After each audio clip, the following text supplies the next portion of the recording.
जय हिंद साथियों। तो कैसे आप सब? उम्मीद है आप सभी लोग बढ़िया होंगे, स्वस्थ होंगे, अच्छे होंगे। जैसा कि पिछले वीडियो में आप लोगों ने देखा था प्रकाश क्या है, प्रकाश का परावर्तन क्या है, प्रकाश के परावर्तन के क्या नियम है। तो इसी wisdom waves by Nitin sir के चैनल के माध्यम से एक बार फिर कक्षा 10 विद्यार्थियों के लिए, यूपी बोर्ड परीक्षाओं में शामिल होने वाले समस्त विद्यार्थियों के लिए उसके आगे का टॉपिक गोलीय दर्पण के प्रकार, गोलीय दर्पण से संबंधित कुछ परिभाषाएं और प्रतिबिंब बनने के नियम, इन विभिन्न बिंदुओं पर आज हम लोग अध्ययन करेंगे। और आज जानेंगे कि क्या है गोलीय दर्पण, कितने प्रकार के होते हैं गोलीय दर्पण, इनका कैसे उपयोग है दैनिक जीवन में। इन सभी बिंदुओं पे हम आपका अध्ययन करेंगे और आपको बताएंगे। तो आप सभी लोग जुड़िए हमारे यूट्यूब चैनल से, wisdom waves by Nitin sir के चैनल पे, और आप लोग शेयर कीजिए, लाइक कीजिए और जुड़े रहिए हमारे साथ। आज का हमारा टॉपिक है गोलीय दर्पण, स्फेरिकल मिरर। गोलीय दर्पण क्या है? पिछले वीडियो में हमने आपको बताया था कि प्रकाश क्या है। प्रकाश एक प्रकार की ऊर्जा है जो वस्तुओं को दिखाने में सहायता करती है। प्रकाश सदैव सीधी रेखा में चलती है। निर्वात में प्रकाश की चाल सबसे अधिक होती है, 3 × 10⁸ मीटर प्रति सेकेंड। उसके बाद मैंने आपको यह भी बताया था कि प्रकाश का परावर्तन क्या है। जब किसी प्रकाश की किरण किसी पालिशदार या चिकने सतह से टकराती है तो टकराने के बाद उसका अधिकांश भाग उसी माध्यम में वापस लौट जाता है। यह घटना प्रकाश का परावर्तन कहलाता है। परावर्तन के नियम भी हम आपको बता दिए थे। जब प्रकाश के परावर्तन होता है तो उसके दो नियम होते हैं, आपतित किरण, परावर्तित किरण और आपतन बिंदु पर अभिलंब तीनों एक ही तल में होंगे। और दूसरा नियम, आपतन कोण परावर्तन कोण आपस में बराबर होंगे। आज का हमारा जो टॉपिक है वो हम पढ़ेंगे कि गोलीय दर्पण क्या है, स्फेरिकल मिरर किसे कहते हैं। बाबू, गोलीय से अर्थ है किसी कांच का खोखला गोला। ध्यान रखिए, किसी कांच के खोखले गोले का कटा हुआ भाग। ध्यान दें, ये हमारे सामने एक कांच का खोखला गोला है, इसका कटा हुआ भाग इधर से काट ले और एक हिस्सा हम इसका इधर से काट ले। इस कांच के खोखले गोले का अगर हम कटान करके काट करके भाग निकालें तो इधर से हमको किसी टाइप का निकल जाएगा, इस शेप में निकलेगा, और इधर से कुछ इस शेप में निकलेगा। तो किसी कांच के खोखले गोले का कटा हुआ भाग जिसके एक सतह पर या एक तरफ कलई कर दिया जाए या रंग दिया जाए, इस प्रकार से प्राप्त यंत्र को हम दर्पण कहते हैं। क्या कहते हैं? दर्पण कहते हैं। फिर सुन ले, दर्पण किसी कांच के खोखले गोले का वह कटा हुआ भाग होता है जिसकी एक सतह पर कलई कर दिया जाता है या पारा चढ़ा के रंग दिया जाता है, जिससे कि वह पारदर्शी बन जाता है, और इस प्रकार से जो हमें प्राप्त होता है यंत्र, उसको हम दर्पण कहते हैं। ध्यान दें, अब यहाँ दर्पण मुख्यतः दो प्रकार का होगा जो कक्षा 10 में हमारे सिलेबस के अनुसार प्रतिबिंब बनाना है। तो दर्पण के जो दो हमारे मुख्य प्रकार हैं उसमें से पहला है अवतल दर्पण और दूसरा है उत्तल दर्पण। अब ध्यान दें, केवल कहने से तो होगा नहीं कि अवतल दर्पण और उत्तल दर्पण, इसको पहचानना भी है, इसकी कुछ पहचान होगी, कौन सा दर्पण अवतल है और कौन सा दर्पण उत्तल है। ध्यान दें, ऐसा दर्पण जिसका परावर्तक सतह अंदर की तरफ धंसा हुआ हो या दबा हुआ हो। ध्यान दें, अगर हम अपने इस बाएं हाथ को ऐसे उठाएं तो यहाँ पे धंसा हुआ, अगर हम इसको परावर्तक सतह मान लें तो इस आकार का होगा। तो यह हमारा परावर्तक सतह है, जहां पे जब कोई प्रकाश की किरण आती है तो इस सतह से टकरा करके पुनः वापस लौट जाती है। तो जिस दर्पण का परावर्तक सतह अंदर की तरफ धंसा हुआ या दबा हुआ होता है, ऐसे दर्पण को हम कहते हैं अवतल दर्पण। बात क्लियर हो गई? अगर आपसे कोई पूछे कि अवतल दर्पण क्या है, तो ऐसा दर्पण जिसका परावर्तक सतह अंदर की तरफ दबा हुआ हो या धंसा हुआ हो, ऐसे दर्पण को हम कहते हैं अवतल। बात स्पष्ट है? दूसरी, ऐसा दर्पण जिसका परावर्तक सतह उभरा हुआ हो, उभरा हुआ से अर्थ हो कि आगे की तरफ उठा हुआ या निकला हुआ, ऐसे दर्पण को हम कहते हैं उत्तल दर्पण। दोनों दर्पण स्पष्ट हो गया। ध्यान दें, किसी कांच के खोखले गोले का कटा हुआ ऐसा भाग जिसकी एक परत पर कलई कर दिया जाए, पेंट कर दिया जाए, इस प्रकार से जो हमें यंत्र प्राप्त होगा वो हमारा दर्पण कहलाएगा। दर्पण मुख्यतः दो प्रकार का, एक अवतल और एक उत्तल। ऐसा दर्पण जिसका परावर्तक सतह अंदर की तरफ दबा हुआ हो या धंसा हुआ हो, और एक ऐसा दर्पण जिसका परावर्तक सतह उभरा हुआ हो या आगे की तरफ उठा हुआ हो, ऐसे दर्पण को हम कहते हैं उत्तल दर्पण। अब इन दर्पणों के बीच कुछ संबंध होता है, कुछ परिभाषाएं होती हैं, कुछ चीज जानने की होती हैं, जिसको हम लिखेंगे दर्पण से संबंधित परिभाषाएं। अगला हेडिंग होगा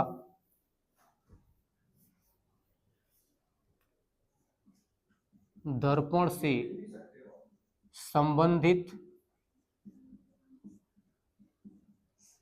परिभाषाएं ध्यान दें। अगर यह अवतल दर्पण हमारे सामने है तो इसके कुछ भाग होंगे, इसके कुछ, तो इसके सबसे पहले हम भाग को पढ़ेंगे दर्पण का ध्रुव। ध्यान दें, दर्पण का ध्रुव, इसे अंग्रेजी में पोल कहते हैं। दर्पण उत्तल हो चाहे अवतल हो, इन दोनों दर्पणों के मिडिल पॉइंट या मध्य बिंदु को, दर्पण के मध्य बिंदु को दर्पण का ध्रुव P कहते हैं। सब लोग ध्यान में रखें इस बात को, दर्पण के मध्य बिंदु को दर्पण का ध्रुव P कहते हैं, चाहे वह दर्पण अवतल हो या चाहे वह दर्पण उत्तल हो। यहां तक किसी को दिक्कत? दूसरा, वक्रता केंद्र। हम लोग अभी देखे हैं कि दर्पण को जिस कांच के गोले से काट करके हम निकाले थे वो एक हमारा इस टाइप का संरचना था। तो जब यह कांच का गोला होगा तो इसका कहीं ना कहीं केंद्र होगा। तो दर्पण जो एक भाग है कांच के गोले का, उसका गोले का केंद्र ही दर्पण का केंद्र कहलाता है। अगर यहाँ पर हम इस गोले का केंद्र C मान लें तो यहाँ पर दर्पण का केंद्र भी हमारा क्या होगा? C होगा। यहाँ पर हमारा C, तो वक्रता केंद्र उस गोले का केंद्र, दर्पण जिसका एक भाग है, जिस गोले से आपने दर्पण को काट करके निकाला है तो उस गोले का कोई ना कोई एक केंद्र रहा होगा, तो उस केंद्र को ही हम दर्पण का केंद्र कहते हैं। इसको किससे लिखते हैं? C से। बात क्लियर हो गई। अब तीसरा होगा फोकस, मुख्य फोकस। मुख्य फोकस, दर्पण के ध्रुव P और वक्रता केंद्र C, इन दोनों के बीच में एक पॉइंट, एक बिंदु होता है जिसको हम कहते हैं दर्पण का मुख्य फोकस, या ऐसे भी कहा जाता है कि दर्पण के मुख्य अक्ष के समांतर आने वाली प्रकाश की किरणें दर्पण से टकराने के बाद जिस बिंदु पर मिलती हैं उसको हम दर्पण का मुख्य फोकस कहते हैं। उसको समझना हो तो कुछ इस तरीके से समझ लेंगे। ये हमारे पास एक अवतल दर्पण है M1 M2, M1 M2 से अर्थ है मिरर, मिरर से अर्थ है दर्पण। तो यहाँ पर अगर हम ध्रुव ले लें और यहाँ पे वक्रता केंद्र C, तो यहाँ से दर्पण के मुख्य अक्ष समांतर जब प्रकाश की किरणें चलती हैं तो दर्पण से परावर्तन के बाद जिस बिंदु पर मिलती हैं अवतल दर्पण में, चाहे मिलती हुई प्रतीत होंगी उत्तल दर्पण में, वह बिंदु हमारा क्या कहलाता है? मुख्य फोकस। क्या कहलाएगा? मुख्य फोकस। यहाँ तक बात क्लियर हो गई। अब बात आती है वक्रता, वक्रता त्रिज्या। वक्रता त्रिज्या, ध्यान दें, दर्पण के केंद्र से दर्पण के ध्रुव तक की दूरी वक्रता त्रिज्या कहलाती है, जिसको हम लिखते हैं किससे? R से। किससे लिखते हैं? R से। दर्पण के वक्रता केंद्र C और ये ध्रुव यहाँ तक की दूरी क्या लिखेंगे? वक्रता त्रिज्या। जैसे इस गोले के केंद्र है, इसी के कटे हुए भाग को हम लोग निकाले थे दर्पण, तो यहाँ से और यहाँ तक की दूरी को आप क्या मानते हो? R, वक्रता त्रिज्या लेते हो ना। तो वैसे ही यहाँ पर जब हम काट करके दर्पण निकाल लिए तो इस गोले के केंद्र C और यह ध्रुव P, यहाँ तक की दूरी को हम क्या कहेंगे? दर्पण की वक्रता त्रिज्या होती है। बात स्पष्ट हो गई। अब ध्यान दें, दर्पण के ध्रुव P, फोकस F और वक्रता केंद्र C, इन तीनों बिंदुओं को मिलाने वाली एक रेखा, इसको हम कहते हैं मुख्य अक्ष। क्या कहते हैं? हाँ, प्रिंसिपल एक्सिस बोलते हैं, मुख्य अक्ष। ध्यान दें, दर्पण के ध्रुव P, फोकस F और वक्रता केंद्र C, इन तीनों बिंदुओं को मिलाने वाली रेखा क्या कहलाती है? मुख्य अक्ष। यहाँ तक क्लियर हो गई। तो किन किन बिंदुओं को आपने देखा? दर्पण का ध्रुव, वक्रता केंद्र, मुख्य फोकस, वक्रता त्रिज्या और मुख्य अक्ष। फिर सुन लें, दर्पण का ध्रुव, दर्पण के मध्य बिंदु को दर्पण का ध्रुव P कहते हैं। वक्रता केंद्र, उस गोले का केंद्र जिसका कि दर्पण एक भाग है, उस केंद्र को ही हम वक्रता केंद्र C कहते हैं, दर्पण का। मुख्य फोकस, वक्रता केंद्र C और ध्रुव के बीच जो एक बिंदु F होता है उसको मुख्य फोकस कहते हैं। या इसको ऐसे भी प्रदर्शित कर सकते हैं या कह सकते हैं कि मुख्य अक्ष के समांतर जब प्रकाश किरण जाती है तो दर्पण से टकराने के बाद जिस बिंदु पर आकर के मिलती है वो हमारा मुख्य फोकस कहलाता है। ध्यान देंगे, वक्रता त्रिज्या, दर्पण के ध्रुव और वक्रता केंद्र C, यहाँ तक की पूरी डिस्टेंस को, दूरी को हम वक्रता त्रिज्या r कहते हैं। यहाँ तक समझने में किसी को दिक्कत, बात समझ में आ रही है? अब इसके बाद चलिए एक बिंदु और देखेंगे, दर्पण से ही संबंधित है, फोकस दूरी, फोकल लेंथ क्या है। अगर हमारे पास ये कौन दर्पण है, अवतल, इसके मध्य बिंदु को दर्पण का ध्रुव P और वक्रता केंद्र C, यहाँ तक सबको स्पष्ट है। इन दोनों बिंदुओं को मिलाने वाली रेखा मुख्य अक्ष, इसके मध्य में फोकस F। दर्पण के ध्रुव P और फोकस बिंदु F, इन दोनों के बीच की दूरी को हम क्या कहते हैं, फोकस दूरी। क्या कहते हैं, फोकस दूरी। दर्पण की फोकस दूरी वक्रता त्रिज्या की आधी होती है, यानी कि इसके लिए फार्मूला बनता है F बराबर R/2 और वक्रता त्रिज्या फोकस के दूना होता है। ध्यान रखेंगे इस बात को कि फोकस दूरी वक्रता त्रिज्या के आधी होती है। कारण क्या है कि अगर हम किसी कांच के खोखले गोले, यहाँ से अगर हम R माने थे दर्पण के ध्रुव, इसको हम मान लें, और ये हमारा वक्रता केंद्र C और यहाँ पूरी दूरी को क्या मानेंगे, R, तो इसके मध्य में आ रहा है हमारा फोकस, तो यह R जितना डिस्टेंस है उसके आधे में ही हमारा क्या है, फोकस। फोकस दूरी वक्रता त्रिज्या की आधी होती है और दर्पण के ध्रुव से अब F तक की दूरी हमारा फोकस दूरी कहलाता है। अब हम एक टॉपिक पढ़ेंगे, दर्पण द्वारा प्रतिबिंब बनाने के नियम, कि प्रकाश की किरण को आपतित करने का कितने नियम होते हैं उसको समझेंगे। दर्पण द्वारा प्रतिबिंब के नियम, ध्यान दें, दर्पण हमारा चाहे अवतल हो या उत्तल हो,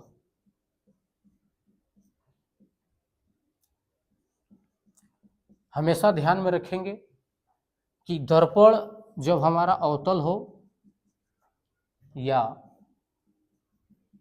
उत्तल हो, इसके मध्य बिंदु को हम P लेंगे और इसका वक्रता केंद्र C, और इन दोनों बिंदुओं को मिलाने वाली रेखा मुख्य अक्ष और मध्य में फोकस। ध्यान दें, दर्पण द्वारा प्रतिबिंब बनाने के लिए 3 नियम होते हैं। प्रकाश की किरणें जब आपतित की जाती है, हमेशा ध्यान में रखिएगा इस बात को कि दर्पण के द्वारा प्रतिबिंब बनने के 3 नियम होते हैं। नियम पहला है कि जब कोई प्रकाश की किरण, ध्यान से सुने, जब कोई प्रकाश की किरण मुख्य अक्ष के समांतर आती है, ध्यान दें, यह हमारा मुख्य अक्ष है और यह हमारा एक मुख्य अक्ष समांतर आती हुई किरण, तो मुख्य अक्ष समांतर आने वाली प्रकाश की किरण दर्पण से टकराने के बाद या परावर्तन के बाद किस बिंदु से होकर जाएगी, फोकस। अवतल दर्पण है तो फोकस से होकर के जाएगा, उत्तल दर्पण है तो जाता हुआ प्रतीत होगा, जाता हुआ प्रतीत होगा। ध्यान में रखेंगे इस बात को, ऐसे जाएगा फिर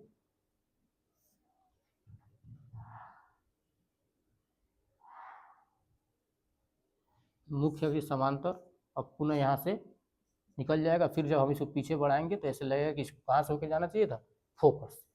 दूसरा, मुख्य फोकस से यानी F से होकर के जब कोई प्रकाश की किरण आती है तो दर्पण पे टकराने के बाद मुख्य अक्ष समांतर हो जाती है। ये हमारा दूसरा है, यहाँ देखेंगे, ध्रुव P, फोकस F, वक्रता केंद्र C, इन तीनों को मिलाने वाली रेखा मुख्य अक्ष।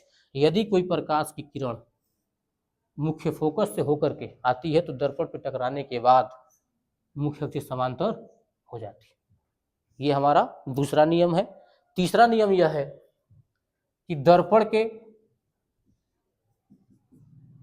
ध्रुव, फोकस, सेंटर, अगर कोई प्रकाश की किरण वक्रता केंद्र C से होकर के आती है तो दर्पण पे टकराने के बाद पुनः उसी मार्ग पर वापस चली जाती है। यह 3 नियम होते हैं दर्पण द्वारा प्रतिबिंब बनाने के। जब भी हम दर्पण के द्वारा अवतल हो चाहे उत्तल हो, जब भी हम किसी वस्तु का प्रतिबिंब बनाएंगे तो हमेशा ध्यान में रखेंगे कि हम 2 नियमों को फॉलो करेंगे, 2 ही नियमों को लागू करेंगे तो हमारा वस्तु का रखा हुआ वस्तु जो दर्पण के सामने है उसका प्रतिबिंब बन जाएगा। तो इन तीनों नियमों में से 2, पहला नियम, यदि कोई प्रकाश की किरण दर्पण के मुख्य अक्ष के समांतर आती है तो दर्पण से टकराने के बाद मुख्य फोकस से होकर चली जाएगी अवतल दर्पण में, और फोकस से आती हुई प्रतीत होगा उत्तल दर्पण में। बात क्लियर है। दूसरा नियम, मुख्य फोकस से होकर आने वाली प्रकाश की किरण दर्पण से टकराने के बाद मुख्य अक्ष के समांतर हो जाती है। अगर दर्पण उत्तल है तो ऐसा प्रतीत होगा।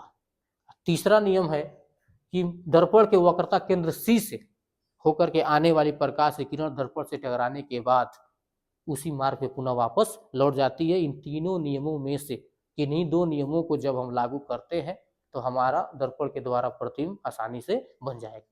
अब इसके बाद हमारा अगला टॉपिक है अवतल दर्पण द्वारा प्रतिबिंब का बनना। तो चलिए ध्यान दें, हमारा टॉपिक है अवतल दर्पण के द्वारा प्रतिबिंब का बनना। हम लोगों ने कांच के खोखले गोले से दो दर्पण निकाले हैं, एक अवतल और एक उत्तल। तो अवतल दर्पण के द्वारा प्रतिबिंब बनाने के लिए हम पहले यह बात आपको क्लियर कर दें कि अवतल दर्पण के द्वारा 6 प्रकार से प्रतिबिंब बनते हैं, जिसका स्थिति हम आपको यहाँ दर्शा दिए हैं। पहला, जब वस्तु अनंत पर हो। दूसरा, जब अनंत और वक्रता केंद्र के बीच में हो। नंबर 3, जब वस्तु वक्रता केंद्र C पर हो। और चौथी स्थिति, जब वक्रता केंद्र और फोकस के बीच में हो। पांचवी, जब वस्तु हमारा कहाँ हो, मुख्य फोकस F पर हो। और छठी स्थिति है जब वस्तु दर्पण के ध्रुव P और मुख्य फोकस F के बीच में हो। इन 6 स्थितियों में बारी बारी से हम वस्तु रख करके उनका प्रतिबिंब बनाएंगे और देखेंगे कि यह किस प्रकार का प्रतिबिंब बन रहा है, कहाँ बन रहा है, वास्तविक बन रहा है कि उल्टा बन रहा है कि आभासी बन रहा है, कैसा बन रहा है। तो सबसे पहली स्थिति जो आती है अवतल दर्पण द्वारा प्रतिबिंब का बनने में, उसमें पहला स्थिति होता है जब वस्तु अनंत पर स्थित हो। तो सबसे पहले हमने एक अवतल दर्पण बनाया जिसमें मध्य बिंदु लिया दर्पण का ध्रुव P, फोकस F और वक्रता केंद्र C। दर्पण के सामने कोई वस्तु अनंत पर है तो माना जाता है कि अनंत से चलने वाली प्रकाश की किरणें मुख्य अक्ष से समांतर आती हैं। तो मुख्य अक्ष से समांतर आने वाली प्रकाश की किरण दर्पण पर जब टकराती है या परावर्तित होती है तो टकराने के बाद यह किससे होकर गुजरती है, फोकस। तो मुख्य फोकस से होकर के ये दोनों प्रकाश की किरणें गुजर रही हैं। अब हम कहेंगे कि ये दोनों परावर्तित किरणें मुख्य फोकस पे कटान कर रही हैं और अनंत पर रखी वस्तु का प्रतिबिंब यही मुख्य फोकस पर बनेगा, वास्तविक बनेगा, उल्टा बनेगा और अत्यधिक छोटा बनेगा, अत्यंत छोटा बनेगा।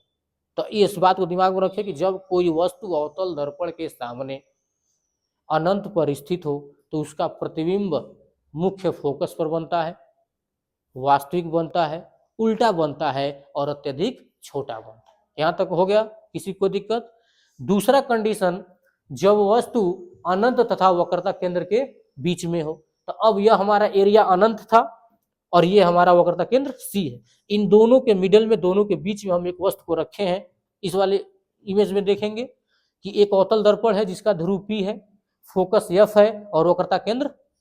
एक वस्तु अनंत और वक्रता केंद्र C के बीच में है, OO डैश। O से अर्थ क्या है यहाँ पर, ऑब्जेक्ट, वस्तु। O डैश से एक प्रकाश की किरण मुख्य अक्ष से समांतर आती है। आप जानते हैं कि मुख्य अक्ष से समांतर चलने वाली प्रकाश की किरण अवतल दर्पण में दर्पण से परावर्तन के बाद मुख्य फोकस से होकर के गुजर जाती है। तो एक प्रकाश की किरण मुख्य अक्ष से समांतर गई और दर्पण पर टकराने के बाद से मुख्य फोकस से होकर के गुजर गई। अब पुनः दूसरी किरण जो वक्रता केंद्र C से होकर के आती है और दर्पण पर टकराने के बाद या परावर्तन के बाद से नियम के अनुसार उसी मार्ग पे पुनः वापस लौट जाती है। ये दोनों परावर्तित किरणें, परावर्तित क्यों कर रहा है, ये दोनों किरणें ऑलरेडी इस दर्पण से टकरा चुकी है। तो ये दोनों परावर्तित किरणें एक दूसरे को फोकस या वक्रता केंद्र के बीच में कटान करती है। मुख्य अक्ष और कटान बिंदु पर खींचा गया लंब II डैश वस्तु OO डैश का पूरा प्रतिबिंब है जो वास्तविक है, उल्टा है और वस्तु से छोटा है। तो एक चीज यह पूछें कि जब कोई वस्तु अनंत और वक्रता केंद्र के बीच में स्थित हो तो प्रतिबिंब कैसा और कहां बनता है, तो लिखेंगे वास्तविक, उल्टा और वस्तु से छोटा, वक्रता केंद्र और फोकस के बीच। अच्छा है, फोकस वक्रता केंद्र के बीच, इसमें कोई दिक्कत नहीं है। तो दो कंडीशन हम लोगों ने देखा। नंबर 1, जब वस्तु अनंत पे है। नंबर 2, जब वस्तु अनंत और वक्रता केंद्र के बीच में है। तीसरी कंडीशन हमको यह समझना है कि अवतल दर्पण के सामने जब कोई वस्तु वक्रता केंद्र पर स्थित हो। तो यहां देखेंगे, यहां हम एक इमेज बनाए हुए हैं तीसरी कंडीशन के लिए। जब वस्तु हमारा कहाँ हो, वक्रता केंद्र पर। तो अवतल दर्पण वही है, एक ध्रुव P है, मुख्य फोकस F और वक्रता केंद्र C। एक वस्तु O डैश अवतल दर्पण के सामने वक्रता केंद्र पर स्थित है। O डैश से एक मुख्य अक्ष से किरण प्रकाश की चलती है मुख्य अक्ष के समांतर, और दर्पण से परावर्तन के बाद, ये टकराने के बाद मुख्य फोकस से होकर के गुजर जाती है। अब दूसरा प्रकाश किरण केंद्र से तो आएगा नहीं, यहाँ वस्तु रखी गई है, तो दूसरी प्रकाश की किरण मुख्य फोकस से होकर के आती है और दर्पण पे टकराने के बाद मुख्य अक्ष के समांतर हो जाती है नियम के अनुसार। ये दोनों परावर्तित किरणें एक दूसरे को वक्रता केंद्र पर ही काटती हैं। वक्रता केंद्र मुख्य अक्ष और कटान बिंदु पर खींचा गया लंब आई डैश वस्तु ओ डैश का पूरा प्रतिबिंब है, जो वास्तविक है, उल्टा है और वस्तु के बराबर। तो जब यह प्रश्न आए कि अवतल दर्पण के सामने कोई वस्तु कहाँ रखें कि प्रतिबिंब वस्तु के बराबर बने, वास्तविक बने और उल्टा बने, तो हमेशा दिमाग में रखिएगा कि अवतल दर्पण के सामने वस्तु जब वक्रता केंद्र C पर होता है तो प्रतिबिंब ठीक उसी पर, वक्रता केंद्र C पर ही नीचे वास्तविक बनता है, उल्टा और वस्तु के बराबर बनता है। ये तीन कंडीशंस हम लोगों ने क्लियर कर लिया अवतल दर्पण से प्रतिबिंब का बनना। चौथा हमारा कंडीशन होगा मुख्य फोकस और वक्रता केंद्र के बीच। तो चौथा कंडीशन के लिए हम लिखेंगे जब वस्तु मुख्य फोकस तथा वक्रता केंद्र के बीच में हो। ध्यान दें, ये हमारा चौथा कंडीशन होगा। चौथा, तो सबसे पहले हम किसके द्वारा प्रतिबिंब बना रहे हैं, अवतल दर्पण से।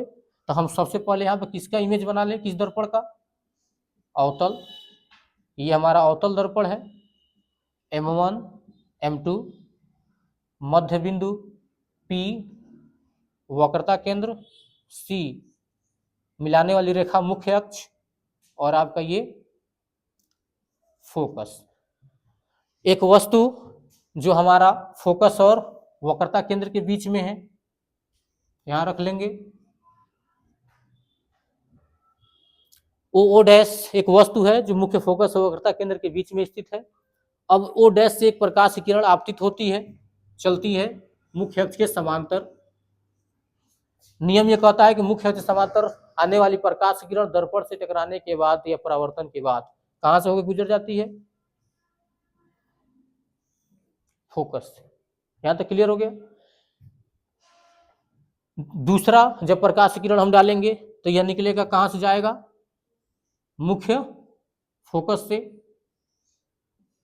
और दर्पण से टकराने के बाद नियमतः यह मुख्य अक्ष के समांतर हो जाता है। अब ये दोनों परावर्तित किरणें एक दूसरे को अनंत और वक्रता केंद्र के बीच में कटान करती है, और यहां पर वस्तु O डैश का पूरा प्रतिबिंब बनता है। कैसा बनेगा, वास्तविक, उल्टा और वस्तु से बड़ा। वस्तु से बड़ा, क्योंकि अब जैसे जैसे हम वस्तु को उधर लेके जाएंगे दर्पण की तरफ, प्रतिबिंब हमारा बढ़ेगा। तो यहाँ पर O डैश का पूरा प्रतिबिंब आई डैश बना है, अनंत और वक्रता केंद्र के बीच में, वास्तविक, उल्टा और वस्तु से बड़ा। तो हमने इसमें क्या देखा कि एक अवतल दर्पण है जिसका ध्रुव P, फोकस F और वक्रता केंद्र C है। एक वस्तु O डैश मुख्य फोकस F और वक्रता केंद्र C के मध्य या बीच में है। O डैश से एक प्रकाश की किरण मुख्य अक्ष समांतर आती है और दर्पण पे टकराने या परावर्तन के बाद मुख्य फोकस से होकर के गुजर जाती है या चली जाती है। एक दूसरी किरण जो मुख्य फोकस से होकर के आती है और दर्पण पे टकराने के बाद मुख्य अक्ष समांतर हो जाती है। ये दोनों परावर्तित किरणें एक दूसरे को आई डैश पे कटान करती है, जो वस्तु O डैश का पूरा प्रतिबिंब है, वास्तविक है, उल्टा है, वस्तु से बड़ा है, अनंत और वक्रता केंद्र के बीच में। इस तरीके से हमने चौथा कंडीशंस देख लिया कि अवतल दर्पण के सामने जब कोई वस्तु मुख्य फोकस और वक्रता केंद्र के बीच में हो तो प्रतिबिंब कहाँ बनेगा, अनंत और वक्रता केंद्र के बीच में, वास्तविक, उल्टा और वस्तु से बड़ा। तो चलिए ध्यान दें, अवतल दर्पण के द्वारा जो हमारे 6 प्रतिबिंब बनने थे उसमें से 4 हम लोगों ने पढ़ लिया। अब 5वें की बारी है। 5वें कंडीशन में हम यह देखेंगे कि जब वस्तु मुख्य फोकस यानी दर्पण का मुख्य फोकस F पर हो तो इस कंडीशन में वस्तु का प्रतिबिंब कहाँ और कैसा बनेगा, यह जानने के लिए हम पांचवा कंडीशन पढ़ेंगे। तो इसमें सबसे पहले हम शुरू में ही आपको बता दिए थे कि अवतल दर्पण के द्वारा 6 प्रकार का प्रतिबिंब बनना है, जिसमें से 4 हम लोगों ने बखूबी पढ़ा, जाना और सीख लिया। 5वें की बारी है। तो सबसे पहले हम यहाँ पर फट से एक अवतल दर्पण बनाएंगे। अवतल दर्पण के मध्य बिंदु को हम P लेंगे जो कि ध्रुव है, और वक्रता केंद्र C। इन दोनों बिंदुओं को मिला देने वाला रेखा मुख्य अक्ष, और मध्य में एक और है फोकस। अब शर्त के अनुसार हम वस्तु को वहीं रखें जो कि 5वें कंडीशन के लिए है। तो हमारा 5वां कंडीशन है मुख्य फोकस। तो मुख्य फोकस पर हम जब वस्तु को रखेंगे तो ये हमारा होगा OO डैश। हम जानते हैं कि मुख्य अक्ष पर एक वस्तु अवतल दर्पण के सामने मुख्य फोकस पर स्थित है। तो यहाँ से प्रकाश की किरण जब चलेगी तो वह जाएगा मुख्य अक्ष के समांतर। मुख्य अक्ष के समांतर से अर्थ यह है कि जिस तरीके से मुख्य अक्ष है उसी तरीके से प्रकाश की किरण जाएगी। तो यहाँ हम प्रकाश की किरण को मुख्य अक्ष समांतर ले गए। नियम ये कहता है कि जब प्रकाश की किरण मुख्य अक्ष समांतर जाती है तो दर्पण से टकराने के बाद अवतल दर्पण में कहाँ से होकर चली जाती है? फोकस। तो लेके आइए फोकस से चला गया। तो एक तो हो गया। और प्रकाश अवतल दर्पण में जब हम प्रतिबिंब बनाएंगे तो कितने नियमों को फॉलो करना है? शुरू में ही बता दिए थे, 2। जब तक 2 प्रकाश की किरणों को हम नहीं लागू करेंगे तब तक इमेज हमारा बनेगा नहीं। तो अब हम देख रहे हैं कि वस्तु O डैश एक प्रकाश की किरण मुख्य अक्ष समांतर गया, फोकस से आ रहा है। अब हमारा वस्तु स्थित है फोकस पे। तो अब दूसरा क्या रास्ता है? तो दूसरा रास्ता ये है कि हमारा प्रकाश की किरण किससे होके जाए? वक्रता केंद्र C से। वक्रता केंद्र, तो वक्रता केंद्र C से होकर के जब प्रकाश की किरण जाती है तो दर्पण पे टकराने के बाद उसी मार्ग पे वापस लौट जाती है। अब इसी मार्ग पे वापस जब लौट जाएगा तो ये दोनों प्रकाश की किरणें माना जाता है कि ये अनंत पे जाकर के एक दूसरे को कहीं कटान करेंगे और वहीं पर इस वस्तु का प्रतिबिंब बनेगा। तो कैसा बनेगा? वास्तविक, उल्टा और वस्तु से बहुत बड़ा। जब कोई वस्तु अवतल दर्पण के सामने मुख्य फोकस F पर हो तो इसका प्रतिबिंब अनंत पर बनता है, वास्तविक बनता है, उल्टा बनता है और वस्तु से बहुत बड़ा बनता है। यह माना जाता है कि पता चले कहाँ पे जाकर के दोनों प्रकाश किरणें कहीं कटान करे या मिले। तो इस कंडीशन में जब वस्तु फोकस पे रखा जाता है अवतल दर्पण के सामने तो उसका प्रतिबिंब कहाँ बनेगा? अनंत पर, वास्तविक, उल्टा और वस्तु से बहुत बड़ा। तो ये हमारा कंडीशन है कि जब वस्तु अवतल दर्पण के सामने फोकस पर स्थित है तो उसका प्रतिबिंब अनंत पर बनता है, वास्तविक बनेगा, उल्टा बनेगा और वस्तु से बहुत बड़ा बनेगा। अब एक ही और कंडीशन हम लोगों का बचा हुआ है। स्थिति है दर्पण के मुख्य फोकस F और ध्रुव के बीच, या यूं कह ले कि दर्पण के ध्रुव P और मुख्य फोकस के, ध्यान दें सभी लोग, जब वस्तु दर्पण के ध्रुव P तथा मुख्य फोकस F के बीच में हो। ध्यान दें, दर्पण तो हमारा अवतल ही रहेगा, अवस्था केवल बदल रहा है, स्थिति केवल बदल रही है कि वस्तु को हमको कहाँ रखना है? दर्पण के ध्रुव और फोकस के बीच। तो हमको सबसे पहले क्या बनाना पड़ेगा? यहाँ पर अवतल दर्पण।